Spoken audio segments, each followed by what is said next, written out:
Thanks for watching. Don't forget to like, comment, share and subscribe to Mufti Tariq Masood, famous scholar. تو جتنے جانور ہیں دن رات کی ٹینشن کے بعد آتے کہاں ہیں؟ ٹھکانے میں، آشیانے میں. انسان کے لیے بھی اللہ نے گھر بنائے ہیں. قرآن کے الفاظ ہیں جعل لکم من بیوتکم سکنا، کہ اللہ نے تمہارے لیے گھروں کو رہائش کی جگہ بنایا. سکنا جو ہے نا یعنی رہائش کی جگہ. اور اللہ نے یہ بھی فرمایا گھر بنتا ہے ریلیشن سے.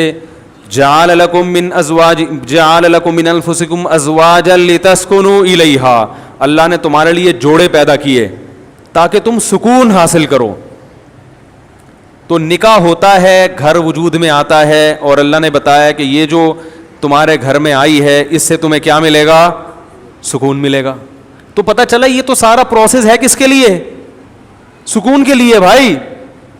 اور ہمارے ہاں زیادہ تر ٹینشنوں کے واقعات گھروں کے ہوتے ہیں. جن کے گھر نہیں ہیں وہ سکون سے ہیں، اور جن کے گھر ہیں وہ ڈپریشن کی گولیاں کھا رہے ہیں. تو اس کا مطلب معاشرے میں کوئی بہت ہی الٹا کام ہو رہا ہے جو بالکل فطرت سے ہٹ کر ہے.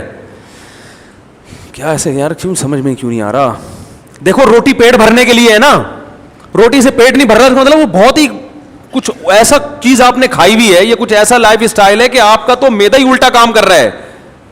ارے کسی کمبخت کی پانی سے پیاس نہ بجھے، چلو کولڈ ڈرنک سے نہیں بجھ رہی پیاس، سمجھ میں آتا ہے یار کولڈ ڈرنک نہیں بجھ رہی، تو کولڈ ڈرنک تو اللہ نے پیدا تھوڑی کی ہے پیاس بجھانے کے لیے. کسی کی بجھتی ہے کسی کی نہیں. بعض لوگ کولڈ ڈرنک پیتے ہیں نہیں بجھتی. چائے سے نہیں بجھ رہی سمجھ میں آتا ہے، دودھ سے نہیں بجھ رہی، پانی سے تو بجھنی چاہیے نا. کمبخت کی پانی سے پیاس نہیں بجھ رہی، اس کا مطلب باڈی میں تھوڑا بہت فالٹ نہیں ہے. میرے یہ سمجھانے سے بھی اگر سمجھ میں نہیں آ رہا تو تھوڑا بہت فالٹ نہیں ہے. اتنی اچھی مثال دے کے بھی اگر سمجھ میں نہیں آ رہا تو میرے بھائی جن کی نہیں آ رہا، یہاں تھوڑا سا فالٹ بہت بڑا فالٹ ہے، بہت بڑا فالٹ ہے. میں نے وہ بیان ریکارڈ کروایا تھا نا کہ عورتیں بچے پیدا کرنے سے صحت اچھی ہوتی ہے، خراب نہیں ہوتی. وہ پورا میں نے پورے ڈاکٹروں کی رپورٹیں بھی پیش کر دی جو نوبل پرائز ڈاکٹر ہیں یو کے کہ عورت کا حمل روکنے سے بیڑا غرق ہوتا ہے، موٹاپا آتا ہے. اس میں بھی میں نے یہی دلیل دی کہ جو چیز نیچر ہے وہ صحت کے لیے اچھی ہوتی ہے، خراب تھوڑی ہوتی ہے. وہ میں نے کل اپنا کلپ دیکھا، اس کے نیچے جو لوگوں نے الٹی سیدھی باتیں کی ہیں. ارے تم دلائل کو نہ سمجھنا چاہتے ہو نہ ماننا چاہتے ہو، تم انگریز کے پٹھو ہو، کمبختوں، تم دم ہلاتے رہو ساری زندگی. تمہارے اندر، آپ کو نہیں کہہ رہا جو اس نے کمنٹس کیے تو اس کو کہہ رہا ہوں، تمہارے اندر سوچنے سمجھنے کی صلاحیتیں ختم. تمہیں جو لائن پہ لگا دیا نا 2 بچے تو بس تم اسی پہ لگے رہو، برباد کر دو اپنی بیویوں کی صحت بھی، اپنی صحت بھی، اور اپنا خاندان بھی تباہ کر دو. بچے تو ہوتے ہی 2 کے بعد ہیں، گھر تو بنتا ہی 2 کے بعد تو بچوں کی شروع ہوتے ہیں کہ جن کا ایک گیدرنگ ہوتی ہے، آپس میں کھیلتے ہیں. تو ایک لائن پہ لگا دیا، بس اسی پہ سب چلتے چلے جا رہے ہیں. تو گھر کس کے لیے بنایا اللہ نے؟ سکون کے لیے. ایک گھر میں سکون نہ ہو تو چلو بات سمجھ میں آتی ہے کہ بھائی کبھی کبھار ہزاروں میں کوئی ایک بیمار بھی پیدا ہو جاتا ہے نا. ہر گھر میں لڑائیاں، ہر گھر میں بے سکونی، لاکھوں میں ایک آدھ گھر ہوگا جس میں سکون ہوگا. بھائی کم بہت بھائی سے بات نہیں کر رہا، بہن بہن سے بات نہیں کر رہی، جٹھانیاں، نندوئی، ساسیں، وہ تو ایک مستقل ٹاپک ہے. باپ اور اولاد میں نہیں بن رہی، ماں بیٹی میں نہیں بن رہی، میاں بیوی میں نہیں بن رہی. تو اس کا مطلب ہے کہ معاشرے میں کوئی چھوٹا موٹا فالٹ نہیں ہے بھائی. یہ تو جانور پھر ہم سے اچھے ہیں. کیا خیال ہے بھائی جان؟ ہم سے اچھے جو پھر کبوتر نکلا، چڑے نکلے ہیں بھائی. ہمیں آفس میں سکون مل رہا ہے، گھر میں نہیں مل رہا. یہ تو بہت بڑا فالٹ آ رہا ہے معاشرے میں، اور یہ ان میں تو بہت ہی زیادہ ہے جن کی ہم تقلید کرتے ہیں. تبھی وہ تو کرتے ہی نہیں نا، 40 سال تک گھر بناتے ہی نہیں ہے کہ سکون سے زندگی گزرنے دو، 40 سال کے بعد دیکھیں گے. ان کو پتا ہے کہ اگر پہلے سے کر لیا تو عذاب میں آ جائیں گے. تو اس کا مطلب اس معاشرے میں ہم سے بھی زیادہ ٹیکنیکل فالٹ ہے، کوئی بہت بڑا فالٹ ہے. تو وہ فالٹ کیا ہے؟ کیا خیال ہے؟ سمجھنا چاہتے ہیں؟ بہت بڑا فالٹ ہے. اور ماہر نفسیات اکثر اس فالٹ کو ہائی لائٹ نہیں کرتے کیونکہ وہ خود اس فالٹ میں مبتلا ہوتے ہیں. الحمدللہ سمجھا پا رہا ہوں اپنی بات. یہ بات سمجھ میں نہیں آ رہی, یہ بھی میں چھوڑ رہا ہوں آہستہ آہستہ. سمجھ میں آ رہی ہے بات؟ وہ اکثر اس فالٹ میں مبتلا ہیں. وہ کیا ہے فالٹ؟ کہ جب تک حقوق کا دائرہ کار متعین نہیں کیا جائے گا کبھی بھی اتحاد اور محبت پیدا نہیں ہو سکتی. اس کو ایک اور اسٹائل میں بیان کرتا ہوں, دوسرے اسٹائل میں. جب تک ظلم ختم نہیں ہوگا گھر میں محبت پیدا نہیں ہوگی, اور ظلم کو جب تک ڈیفائن نہیں کیا جائے گا کہ ظلم کی ڈیفینیشن کیا ہے, ظلم ختم ہو نہیں سکتا. نہیں آ رہی بات؟ جو مذہب کو فالو نہیں کرتے, خدا کی قسم لا الہ الا اللہ قیامت تک الٹے لٹک کے پی ایچ ڈی کر لیں نفسیات میں, وہ ظلم کی ڈیفینیشن بیان کر ہی نہیں سکتے کہ ظلم کہتے کسے ہیں. کیونکہ ظلم کہتے ہیں کسی کا حق ادا نہ کرنا. جب آپ کو پتہ ہی نہیں ہوگا اس کا حق ہے کیا, تو ادا نہ کرنا اور کرنا کیا کیا کیا ڈیفینیشن ہوگی, پتہ کیسے چلے گا کہ حق کی ادائیگی کیا ہے اور عدم ادائیگی کیا ہے؟ کیونکہ حق کی ادائیگی کس کا کس پر کتنا حق ہے, کیا حق ہے, وہ نہیں ادا کرے گا تو لڑائیاں ہوں گی نا. میں سمجھ رہا ہوں کہ اس کا مجھ پر حق ہے, وہ سمجھ رہا ہے کہ ہے ہی نہیں, تو کیسے معاملہ چلے گا؟ یہ فیصلہ کون کرے گا کہ یہ مطالبہ درست ہے یا غلط ہے؟ یا تو یہ اسلام بتائے گا. اسلام اگر نہیں بتاتا تو پھر پوری کائنات بیٹھ کے یہ ڈیفائن ہی نہیں کر سکتی کہ کس کے کس پر کیا حقوق ہے, اس میں اختلاف پیدا ہوگا. بعض دفعہ کلچر بتاتا ہے کہ کس کا کس پر کیا حق ہے, وہ کلچر غلط بتا رہا ہوتا ہے, ساری دنیا کہہ رہی ہے کلچر غلط ہے. دیکھو کلچر تو یہ کہتا ہے عورت کو چاہیے کہ جہیز لے کر آئے. کیا خیال ہے, کہتا ہے کہ نہیں کہتا؟ لیکن ساری دنیا کہتی ہے یہ کلچر غلط کہہ رہا ہے. انڈیا میں جہیز نہ لانے پر جلا دیا گیا بہوؤں کو, ایسے واقعات ہوئے, اس لیے کہ وہ کہہ رہے ہیں ظلم کیا, ہمارے جہیز کیوں نہیں لے کر آئی. ملکی قوانین بعض دفعہ بتاتے ہیں تو ملکی قوانین عاجز ہیں یہ بتانے سے کہ کس کا کیا حق ہے. آپ پوچھ لو جو لا ہے نا, اس آپ بولو بھائی یہ نہیں چاہیے, یہ نہیں چلے گا گھر میں. اختلاف اور لڑائی کو ختم کرنے کے لیے سب سے پہلا اصول یہ ہے کہ آپ کو یہ پتا ہونا چاہیے, باپ کو یہ پتا ہونا چاہیے کہ بیٹے کے اوپر میرے کتنے حقوق ہیں. میں اس حد تک بیٹے کو اپنا پابند بنا سکتا ہوں, اس سے آگے مجھے اللہ نے حق نہیں دیا, اس سے آگے یہ خدا نے میرے بھی اختیارات سلب کر لیے ہیں. شوہر کو پتا ہونا چاہیے بیوی کو میں اس حد تک اپنا پابند بنا سکتا ہوں, اس سے آگے کام میں اس سے بولو بھائی نہیں لے سکتا, یہ میرا رائٹ ہی نہیں ہے. عورت کو پتا ہونا چاہیے اس حد تک شوہر سے مطالبات منوا سکتی ہوں, اس سے آگے اللہ نے باؤنڈری کھینچی ہوئی ہے, مجھے آگے جانے کی اجازت نہیں ہے. ساس کو پتا ہونا چاہیے اس حد تک بہو میری خدمت کرنا اخلاقی ذمہ داری ہے, وہ بھی یہ پتا ہونا اخلاقی ہے یا قانونی, یہ بھی پتا ہونا چاہیے. کچھ چیزیں اخلاقی ہوتی ہیں, قانونی نہیں ہوتی. اخلاق کا دائرہ کار اخلاق کی حد تک ہی ہوتا ہے. ارے پڑوسیوں کو پوچھنا اخلاقی ذمہ داری ہے نا, آپ نہیں پوچھ رہے تو کیا وہ کیس کر سکتا ہے آپ کے خلاف؟ بھائی حدیث میں آتا ہے کہ وہ شخص مومن نہیں ہے جو خود پیٹ بھر کے کھائے پڑوسی بھوکا سوئے. لیکن آپ پیٹ بھر کے کھا رہے ہو, پڑوسی بھوکا سو رہا ہے, گناہ ملے گا قیامت میں. لیکن اس بیس پہ پڑوسی آپ کے خلاف کیس نہیں کر سکتا, لڑ نہیں سکتا آپ سے. وہ حدیث میں تو آتا ہے تو پیٹ بھر کے کھا رہا ہے اور جو ہے نا میں بھوکا ہوں, اب گریبان پکڑ لیا, تو یہاں ظالم کون ہوگا؟ وہ پڑوسی ہوگا. بھائی اخلاقی ذمہ داری ہے کہ آپ پیٹ بھر کے کھا رہے ہو, لیکن آپ کی ہے, اس کی نہیں ہے, وہ نہیں مطالبہ کر سکتا.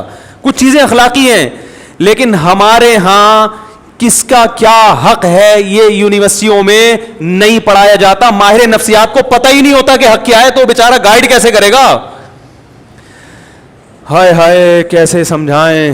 ماہر نفسیات بیچاروں کو پڑھا ہی نہیں, وہ تو اسلام پڑھیں گے تو پتہ چلے گا نا. انہوں نے تو گورے کو پڑھا ہے, گورے کو خود نہیں پتا, وہ اپنے گھروں میں سکون پیدا کر لیا.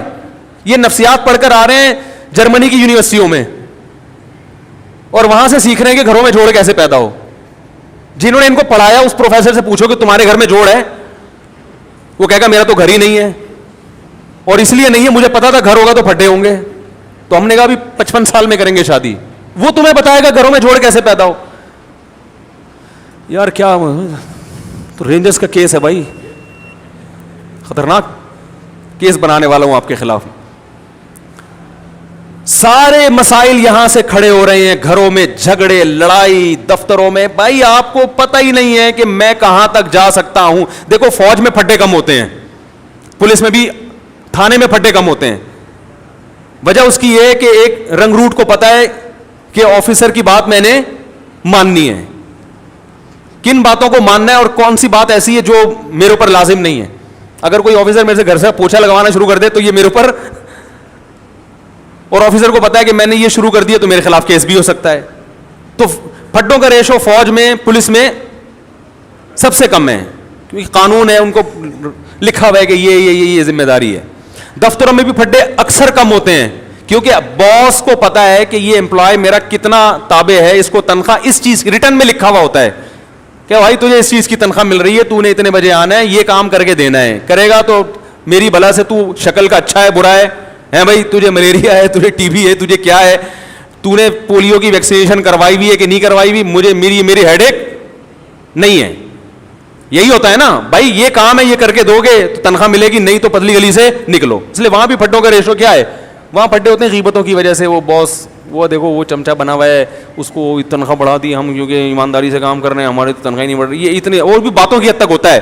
ایسا نہیں ہوتا کہ کمپنی بند ہو جائے پھڈوں کی وجہ سے, صرف باتیں کریں گے. وہ تو شوق ہے مسلمانوں کو باتیں کرنے کا, کیونکہ کام وام تو ہوتا ہے گورنمنٹ کے اداروں میں ہی زیادہ ہوتا ہے نا, کیونکہ وہاں تو کام ہی نہیں ہوتا, تو باتیں کر کے ٹائم پاس کرنا ہوتا ہے. لیکن گھروں کے جو پھڈے ہوتے ہیں وہ خطرناک, چاقو نکل آتے ہیں, چھریاں نکل آتی ہیں, 2 سال تک بھائی سے بات ہی نہیں کر رہا, طلاقیں ہو جاتی ہیں, بچے رول جاتے ہیں, ڈپریشن میں چلے جاتے ہیں. ہم نے نہیں دیکھا کوئی باس کی وجہ سے ڈپریشن میں گیا ہو. ایسے میاں بہت دیکھے ہیں جو بیوی کی وجہ سے, عورتیں شوہر کی وجہ سے, بہویں ساس کی وجہ سے, ساس اپنی ساس کی وجہ سے. آپ کہنے والے تھے ساس بہو کی وجہ سے, اب تک ایسی رپورٹ آئی نہیں ہے, وہ چھوڑیں بھی زیادہ. تو خود سمجھدار ہیں آپ لوگ.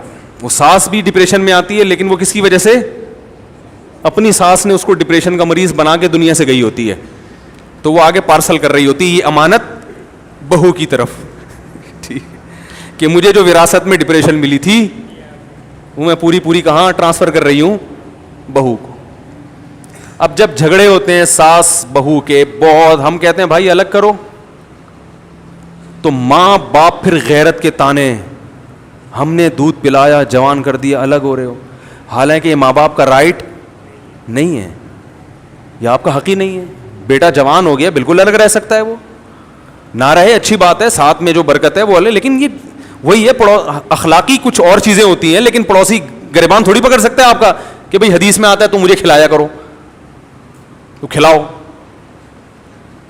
تو ماہر نفسیات سے گزارش ہے, جب لوگوں کو موٹیویٹ کیا کریں, کچھ اچھے بھی ہیں الحمدللہ, ہر جگہ اچھے برے بھی ہوتے ہیں, اچھے تو سارے ہی ہیں, لیکن بہت سی چیزوں میں بیچاروں کے پاس خود گائیڈنس نہیں ہوتی, گائیڈنس نہیں ہوتی. وہ انگلش کے الفاظ گھما رہے ہوتے ہیں ایکچولی یوں وغیرہ وغیرہ, مجھے تو اتنی انگلش نہیں آتی. تو بات صحیح ہونی چاہیے, چاہے انگلش میں ہو یا اردو میں ہو یا پنجابی میں ہو. لوگ زبان کو دیکھ رہے ہیں آج کل, اسٹائل کو دیکھ رہے ہیں, باتوں کو, کیونکہ فلموں کا دور ہے نا, ڈراموں کا دور ہے, جس کے اسٹائل اچھے ہیں لوگ متاثر ہو رہے ہیں, بات کو تو دیکھ نہیں رہے. بات بھی ہو اسٹائل بھی ہو پھر مزہ ہے. کیا خیال ہے, بات بھی ہو اور اسٹائل بھی ہو, اور اگر اسٹائل نہیں ہے تو بات کو زیادہ فوکس کرنا چاہیے. اسٹائل کی اتنی ویلیو نہیں ہے, لیکن بات بہرحال صحیح ہونی چاہیے. تو آپ کو یہ پتا ہونا چاہیے کہ میرے ماتحت جو لوگ ہیں, میں ان کو اس حد تک پابند بنا سکتا ہوں, اس سے زیادہ شریعت نے مجھے حق بولو نہیں دی. یہ سب سے پہلے والدین پر آتا ہے. ہمارے یہاں پتہ ہے سسٹم کیا چل رہا ہے, جس کی لاٹھی اس کی بھینس. بیٹا فرما بردار ہوگا تو باپ اس کو نچوڑ لے گا, بولے کہ ہر بات مانتا ہے, تو اس کی یہی غلطی ہے کہ ہر بات مانتا ہے کم وقت. کہیں نو کر دے تو باپ بیٹے کے کو پورے معاشرے میں ذلیل کر دیتا ہے, میرا بیٹا میری بات نہیں مان رہا. ارے وہ ہر بات مان رہا ہے. ایک دفعہ ایک ابا آئے مجھے کہنے لگے میرا بیٹا یہ میرا, میں نے کہا یار ایسے بیٹے آج کل آرڈر پہ نہیں ملتے, اتنا نیک ہیں. ایک چیز میں اگر اس نے انکار کر دیا اور وہ اس کا حق بھی ہے, تو آپ کو تو کہنا چاہیے بیٹا میں, یعنی آپ کو تو اس کا دل جیتنا چاہیے, لیکن چونکہ بیٹا فرما بردار مل گیا تو ابا اس کو پوری طرح نچوڑ رہے ہیں. اگر وہی نافرمان ہوتا تو ابا کہتے صرف 100 میں سے 1 بھی مان لے تو میں خوش ہو جاؤں گا. سیزن یہ چل رہا ہے, صحیح ہے نا, موسم چلتا ہے نا, ابھی آم کا موسم ختم, انگور آ گئے, تو سیزن ہوتا ہے نا, جب انگور ہے تو ہر جگہ انگور ہی انگور نظر آئیں گے آپ کو. اور یہی حال ابا کا ہے. جب تک ابا آپ کی مجبوری ہیں, آپ کے ابا بہت اچھے, پیسے نکلوانے ان سے, جہاں ابا کی ضرورت نہیں رہی وہاں ابا سے زیادہ ٹینشن والا آپ کے گھر میں, جب ابا بوڑھے ہوتے ہیں تو کیسا ستایا جاتا ہے ان کو. یہ ہمارے معاشرے میں اکثر ہوتا ہے. بوڑھا ہونے کی دیر ہوتی ہے بیچارے کی, وہ کھانستا ہوا بھی برا لگ رہا ہوتا ہے, ہر چیز میں وہ کیا لگ رہا ہوتا ہے, برا. یہ جائے گا کب؟ اور باقی حقوق کو اسی پر قیاس کر لیں. تو یہ جو اللہ نے فرمایا ادخلوا فی السلم کافہ, مکمل اسلام میں داخل ہو جاؤ, اس مکمل میں یہ بھی ہے کہ آپ کو یہ پتا ہونا چاہیے کہ سامنے والے کے مجھ پر کتنے حقوق ہیں. ایک چھوٹا سا واقعہ سنا کے بیان ختم کرتا ہوں. ہمارے شیخ مفتی رشید احمد صاحب بڑے بزرگ تھے, ہم ان کا بہت احترام, ان کے غلاموں کے غلام تھے, غلاموں کے غلام. میں نے حضرت سے کوئی بات عرض کی کہ حضرت کچھ ایسی بات ہے, کچھ گھر سے متعلق. حضرت نے وہ بات مشورے کے لیے کسی سے ذکر کر دی. تو میں نے حضرت سے عرض کیا حضرت یہ گھر کی بات تھی, یہ باہر نہیں آنی چاہیے تھی. حضرت نے مجھ سے معذرت کرنا شروع کر دی, کئی غلطی ہوئی ہے مجھ سے, حالانکہ وہ بات کوئی ایسی نہیں تھی. اب اگر وہ یہ کہتے کہ میں چونکہ بزرگ ہیں, میں بڑا, میں نے کر دی تو کیا ہو گیا, ہم تو کچھ نہیں کہتے, کیونکہ اخلاقی ذمہ داری ہے کہ بڑوں سے اگر غلطی بھی ہو جائے تو معاف کرو. یہی ہے نا اخلاق تو اخلاقی طور پہ تو شریعت ہم اسی کا پابند کرتی ہے.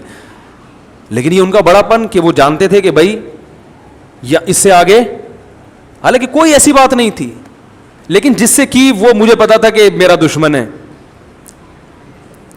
تو کسی کا راز فاش کرنا یہ باپ کے لیے بھی جائز نہیں ہے کہ اپنے بیٹے کا راز, بولو نا, فاش.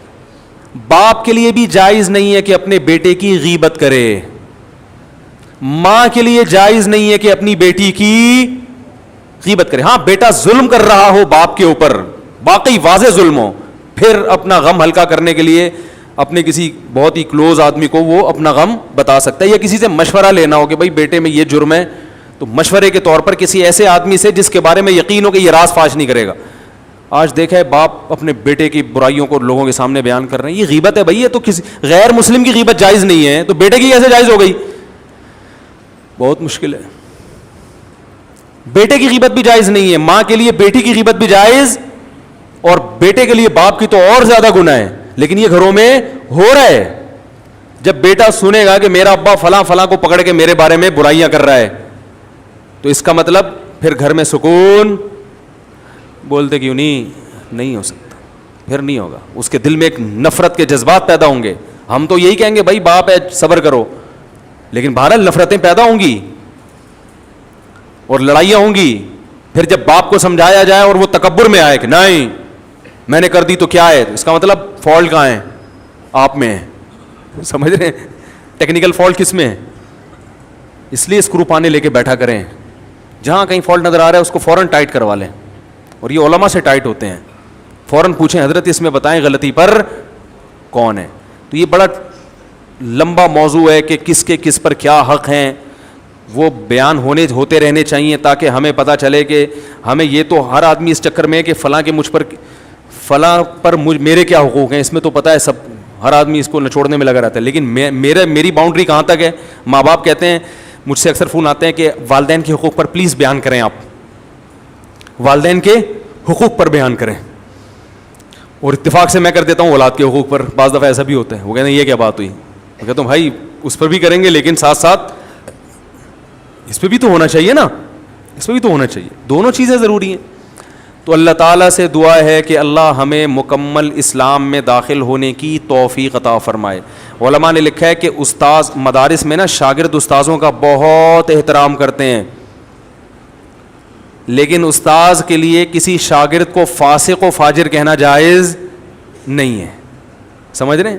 فاسق و فاجر کہنا جائز, زانی کہنا جائز نہیں ہے کہ یہ الزام ہے. تو اللہ نے ایک باؤنڈری رکھی ہوئی ہے, اس سے آگے آپ کو نکلنے کی اجازت نہیں ہے. کمیٹی ہے مسجد میں تو امام کو کمیٹی سے آگے نکلنے کی اجازت, بولو نا بھائی, نہیں ہے. وہ کمیٹی کا پابند ہے. بعض جگہوں پر ایسے ہوتا ہے امام کمیٹی کو لفٹ ہی نہیں کرا رہا ہوتا, کہتا ہے میں چونکہ امام ہوں, میں چونکہ, وہ چندے کے حساب دینے کے لیے تیار نہیں ہے کمیٹی کو. بھائی جب آپ کسی کمیٹی کے تابع ہیں تو جتنا چندہ آ رہا ہے آپ کے باپ کو بھی حساب دینا پڑے گا. بعض ائمہ, سب نہیں, اکثر تو الحمدللہ صحیح ہوتے ہیں, لیکن بعض جگہوں مسجد پہ کیس آتے ہیں امام حساب نہیں دے رہے, کہہ رہے کون مجھ سے کون ہوتا ہے حساب لینے والا, میں تو مفتی ہوں, میں تو بزرگ ہوں, میں تو فلانا ہوں, میں کیا کرپٹ ہوں. بھائی آپ چور ہوں, کرپٹ ہوں, آپ نیک ہوں. جب مسجد کا ایک رسید ہے, کوئی چندے کا سسٹم ہے, تو آپ کو اخپل طریقے سے چندہ کرنے کی اجازت, بولو بھائی, نہیں. اخپل لفظ یاد رکھ لیں, بہت سارے کام اخپل طریقے سے کرنے کی وجہ سے غلط ہو رہے ہیں. وہ مجھ سے اب لوگ آ کے پوچھتے ہیں حضرت اخپل کا مطلب کیا ہے. پرسوں ایک صاحب اخپل کا مطلب پوچھنے کے لیے آیا تھا, تو وہ پابند ہے. اسی طرح کمیٹی پابند ہے کہ وہ امام کا احترام کرے, اس کے ساتھ ایسے پیش نہ جیسے ملازمی, ہوئے ادھر ہوئے ٹائم دیکھ رہا ہے کیا ہو رہا ہے, تمہیں بولا تھا 40 پہ نماز 45 پہ کھڑی کر رہے ہو تم, ہیں تمیز سے, ٹھیک ہے نا, ریکویسٹ کے ساتھ. تو مسجدوں میں بھی لڑائیاں, گھروں میں بھی, اللہ تعالیٰ ہماری حفاظت فرمائے اور ہمیں یہ جاننے کی توفیق عطا فرمائے کہ ہمارا کس پر کتنا حق ہے. Thanks for watching. Don't forget to like, comment, share and subscribe to Mufti Tariq Masood, famous scholar.